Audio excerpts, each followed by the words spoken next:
Brother Derek breaking alertly. Henny Hughes has good early speed, and there goes Dawn of War, who is racing toward the front.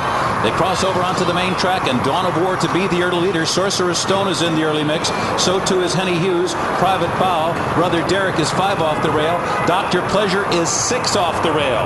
Then Satellite is 7th on the inside, saving ground and moving up. And Jealous Prophet in between horses is 8th. Jerry Bailey has First Samurai in 9th position, but they're only about 5 lengths from the front. Leo moves through an opening toward the inside. Then European Ivan Desinovich, followed by Stevie Wonderboy. Garrett Gomez trying to settle him down. He's been positioned on the far outside. And then it's Superfly, who's 13th, and stretch running trailer is Stream Cat. The field moves into the far turn. Private Vow is absolutely bolted.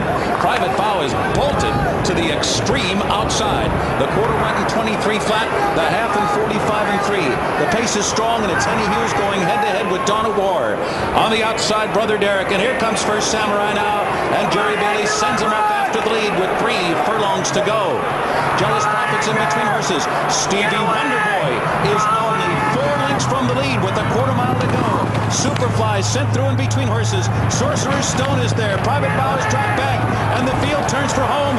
It's Henny Hughes on the inside, First Samurai on the outside, and Stevie Wonderboy closing in on them with 1 furlong to go. Henny Hughes in front. Edgar Prado pleading for just 1 more furlong. On the outside, Stevie Wonderboy, and he's giving his all.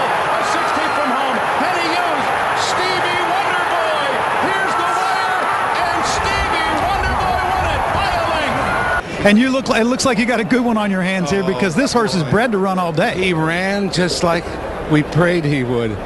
But that's Garrett. I mean, your heart is in your throat until he sees all that acreage in front of him, and then he do go. How much did you have to whip him at all? A couple times. Oh, just slight.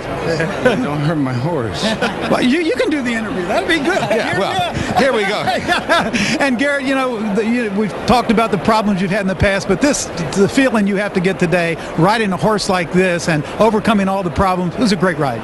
You know what? It's tremendous. I mean, I have no words to tell you how I feel. I told Donna when I pulled up, I felt like crying. Doug's just did a wonderful job with this horse, the way he's brought him along, and I just want to thank Mr. Griffin and Doug for all the chance in the world. You did a great job. And Doug, the job you did with this training, off 52 days. Nobody's ever done that before. All these horses been over the track here, and First Samurai was a huge favorite. Stevie Wonderboy was up to the task. Well, like the great Charlie Whittingham once said, any idiot can pull the trigger on a live gun, and something like that. I might be screwing up that quote, but I got to thank Mr. Merv Griffin for making it possible. Dennis for helping pick the horse out, and we go to the same barber, my brother and I, and save a little money on that. But and Garrett, just an incredible ride. Couldn't pick a higher rider right now than Garrett Gomez. You really couldn't. And the inevitable question in 6 months, the Kentucky Derby, everybody's going to talk about, can this horse be the one that breaks the jinx? Could it be? Could it be? What do you think? Yes. Come on, Merv. Absolutely. Thank you, dear God.